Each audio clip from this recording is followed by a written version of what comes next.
Hello friends, welcome to Kavin Thanu vlogs. அப்பாவோட நிலத்தில் நாற்றெல்லாம் நட்டிருக்காங்க அப்படின்னு சொல்லி நான் ஆல்ரெடி ஒரு வீடியோவில் சொல்லியிருந்தேன். அதை பற்றின ஃபுல் விளாக் டீட்டெயிலாக இதில் கொடுத்துருக்கேன். அக்ரிகல்ச்சர் மேலே இன்ட்ரெஸ்ட் இருக்கவங்க கண்டிப்பாக மிஸ் பண்ணாமல் பாருங்கள். இப்போ நாற்றெல்லாம் நடுறதுக்கு முன்னாடி சேடை வைப்பாங்க, அதுதான் இப்போ பண்ணிகிட்டு இருக்காங்க. இந்த ஒரு கைனி ஃபுல்லாக நாற்று வந்து விட்டுருக்கோம். நெல் வந்து நம்ம விட்டோம் அப்படின்னா நாற்று வந்து ரெடி ஆகிடும். ஒரு 1 மந்த்துக்கு முன்னாடியே நம்ம நாற்று விட்டுறணும். டே பிஃபோராகவே இந்த சேடை வைக்கிறதெல்லாம் முடிச்சிருவாங்க. இந்த ஓரம் கட்டுறது அதெல்லாமும் முடிச்சிருவாங்க. அடுத்த நாள் வந்து நாற்று கட்டுவாங்க.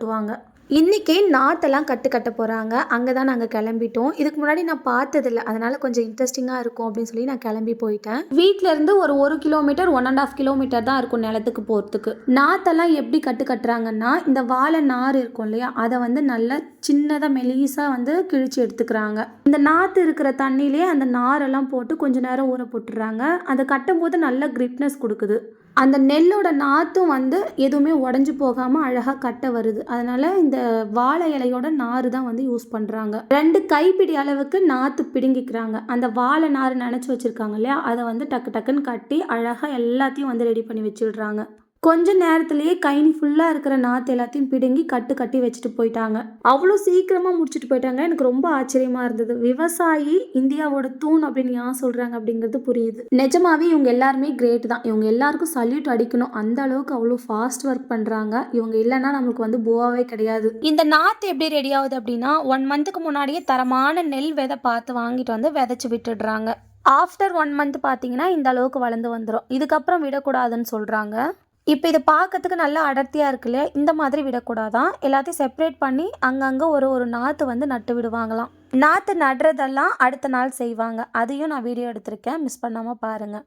நான் சொன்னேன் இல்லையா, அந்த வாழை நாரில் ஒரு கத்தையாக இந்த மாதிரி கட்டி வச்சுட்டு போயிடுவாங்க. அது எல்லாத்தையும் நம்ம ஒரு டிராக்டரில் ஏற்றிக்கிட்டு நம்மளோட கைனியில் ஒரு கைனிக்கு 100லேருந்து 150 வரைக்கும் போடுவாங்க. இந்த நாற்றுல 3/4 வந்து அப்பாவோட நிலத்துக்காக நாற்று பிடுங்கிட்டாங்க. மீதி 1/4 இருக்கிறது அம்மாவோட அண்ணன் பொண்ணு வந்து விதைச்சிருக்காங்க. அவங்க வந்து தனியாக செப்பரேட்டாக கைனி வைக்கிறதுக்காக அதை வந்து விதைச்சி வச்சுருக்காங்க. இந்த மாதிரி மாதிரி கட்டிட்டு போயிடுறாங்க. இதெல்லாம் நான் ஃபர்ஸ்ட் டைம் பார்க்குறேன். அழகாக இருக்குல்ல. ஒரு 3 o'clock மேலே தான் இவங்க ஸ்டார்ட் பண்ணாங்க. 5 o'clock 5:30 எல்லாமே இந்த மாதிரி நாற்றெல்லாம் கட்டி வச்சுட்டு போயிட்டாங்க. இங்கே நிலத்துலேருந்து பார்க்கும்போது சன்செட்லாம் சூப்பராக இருக்கும். எனக்கு பொதுவாகவே சன்ரைஸ் பார்க்கறது, சன்செட் பார்க்கறதெல்லாம் ரொம்ப பிடிக்கும். இவங்க எல்லாரும் இந்த மாதிரி கட்டி வச்சுட்டு போயிடுவாங்க. அதுக்கப்புறம் ஒரு டிராக்டர் கொண்டு வந்து எல்லாத்தையும் அந்த டிராக்டரில் ஏற்றிட்டு செப்பரேட்டாக ஒரு கைனிக்கு இவ்வளோ அப்படின்னு சொல்லிட்டு செப்பரேட் பண்ணி போட்டு விடுவாங்க. முன்னாடியே சேடை வைக்கிறது, ஓரம் கட்டுறது இதெல்லாம் செஞ்சு வச்சுருவாங்க. இப்போ இந்த மாதிரி கட்டி வச்சுட்டாங்க அப்படின்னா எல்லாத்தையும் செப்பரேட் பண்ணி போடுறது தான் ஒர்க்காக இருக்கும். இந்த மாதிரி நாற்று கட்டெல்லாம் இதுதான் ஃபர்ஸ்ட் டைம் கையில் எடுத்து பார்க்குறேன். இதுக்கு முன்னாடி எல்லாம் தூரமாக இருந்து பார்த்துருவேன், கையில் எடுத்து பார்க்க மாட்டேன். நம்ம எடுக்கும்போது சப்போஸ் அந்த கட்டு வந்து அவுந்துருச்சுன்னா திட்டுவாங்களோ அப்படிங்கிற ஒரு பயத்திலேயே இவ்வளோ நாள் அதை எடுக்காமலே இருந்தேன். ஆனால் நல்லா டைட்டாக தான் கட்டியிருக்காங்க.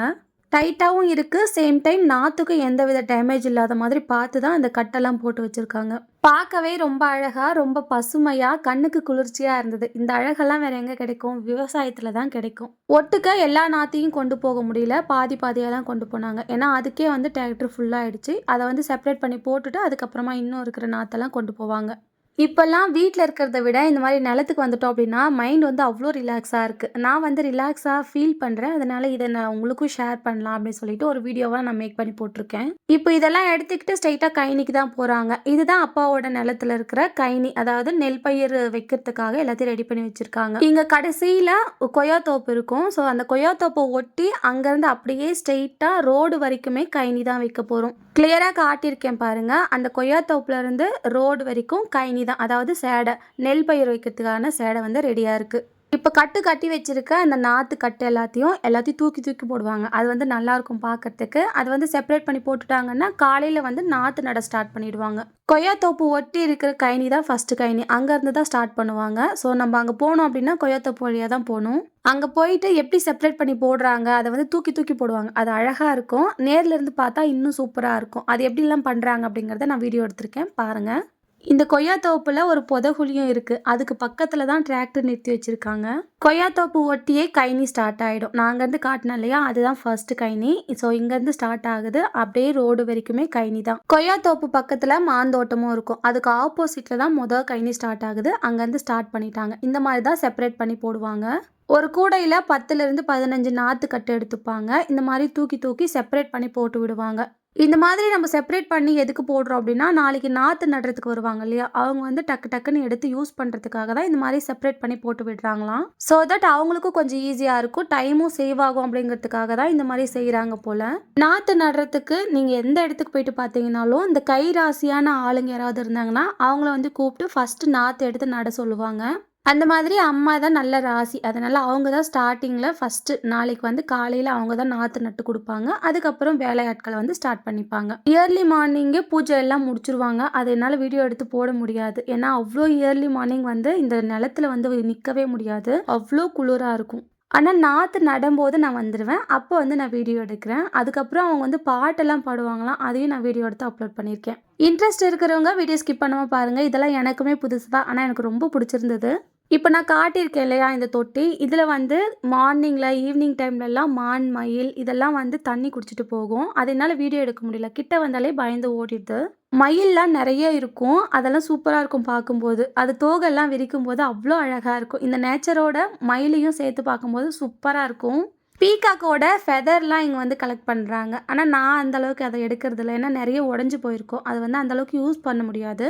அதனால் இந்த குட்டி பசங்களாம் விளையாடுறதுக்கு அதை எடுத்துகிட்டு போய் அதை வந்து யூஸ் பண்ணுறாங்க. அதை அப்படியே விட்டுடுறது. ஸோ இந்த மாதிரி தாங்க செப்பரேட் பண்ணி போடுறாங்க. நாளைக்கு வந்து எப்படியெல்லாம் நாற்று நடுறாங்க அப்படிங்கிறதையும் நான் காட்டுறேன். நாற்று நடுறவங்க அதுலேயும் வயசான பாட்டிங்கெல்லாம் சூப்பராக பாடுறாங்க. அந்த வரிகள்லாம் எங்கேருந்து கிடைக்குதுன்னு தெரியல. அழகாக பாடிக்கிட்டே இருப்பாங்க. பாடிக்கிட்டே அவங்க பாட்டுக்கு அவங்க வேலை செஞ்சுட்டே இருக்காங்க. நாட்டுப்புற பாட்டெல்லாம் ரசிக்க தெரிஞ்சவங்களுக்கு, ரசனை இருக்கிறவங்களுக்கு இதெல்லாம் சொர்க்கம்னு கூட சொல்லலாம். எஃப்எம்ல, டிவியில், ஃபோனில் இதெல்லாம் நம்ம நாட்டுப்புற பாடல்கள் எல்லாம் பார்த்துருப்போம். ஆனால் நேரில் இதுதான் ஃபர்ஸ்ட் டைம் நாற்று நடும்போது இந்த பாட்டெல்லாம் பாடுறாங்க. அதுவும் இவ்வளோ அழகாக இந்த வரிகள்லாம் கோர்வையாக பாட தெரியுது அப்படிங்கிறது எனக்கு இப்போ தான் தெரியும். இன்னமும் இந்த காலத்துலேயும் நாற்று நடும்போது பாட்டு பாடிக்கிட்டே தான் அவங்க பாட்டுக்கு அவங்க வேலையை செஞ்சிட்ருக்காங்க.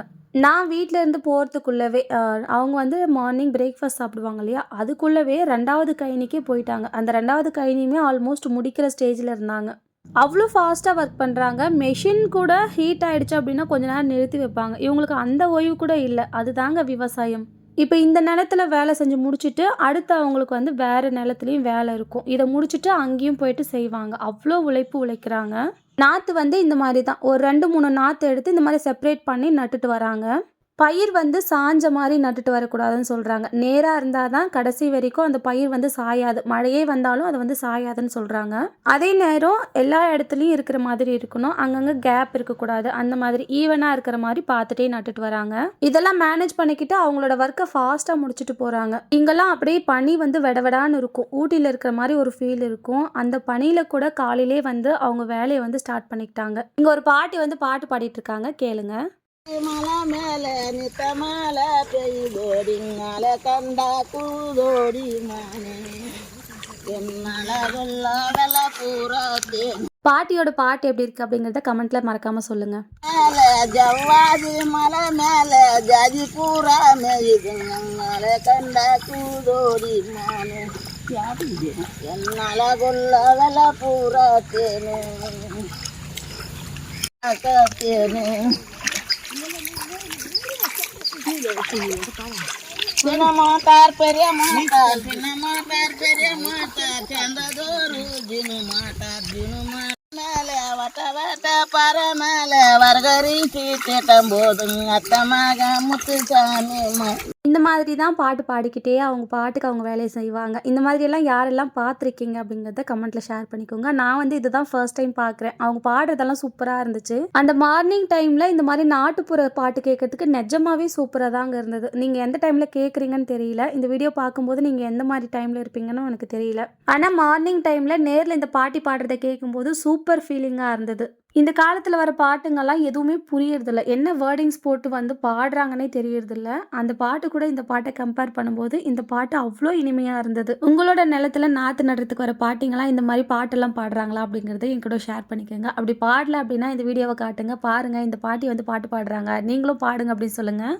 அந்த பாட்டிக்கிட்ட நான் கேட்டேன், இந்த பாட்டெல்லாம் எதுக்கு பாடுறீங்க, இந்த வேலை செய்யும்போது இந்த பாட்டெல்லாம் ஏன் பாடுறீங்க அப்படின்னு கேட்டேன். அதுக்கு அந்த பாட்டி சொன்னாங்க, ஒரு 15-20 பேர் நாங்க நாத்து நடுற வேலை செய்றோம் அப்படின்னா, முட்டுன்னு அமைதியா எங்களால வேலை செய்ய முடியாது. யாராவது ஒருத்தர் இந்த மாரி பாட்டு பாடும்போது ரிலாக்ஸா எந்த ஒரு டைவர்ஷனும் இல்லாம வந்து அவங்க நாத்து நட்டு முடிக்கிறாங்களாம். இந்த ரீசன்னால தான் மெயினா நாத்து நடும்போது பாட்டு பாடுறேன்னு சொல்றாங்க. அந்த பாட்டி கூட பேசும்போது கொஞ்சம் இன்ட்ரெஸ்டிங்கா இருந்தது. அவங்களோட பாட்டும் சூப்பரா இருந்தது. பாட்டியோட பாட்டு எப்படி இருந்துச்சு அப்படிங்கிறத மறக்காம கமெண்ட் செக்ஷன்ல சொல்லுங்க. நான் கண்டிப்பா அந்த பாட்டி கிட்ட வந்து கன்வே பண்ணிடுவேன்.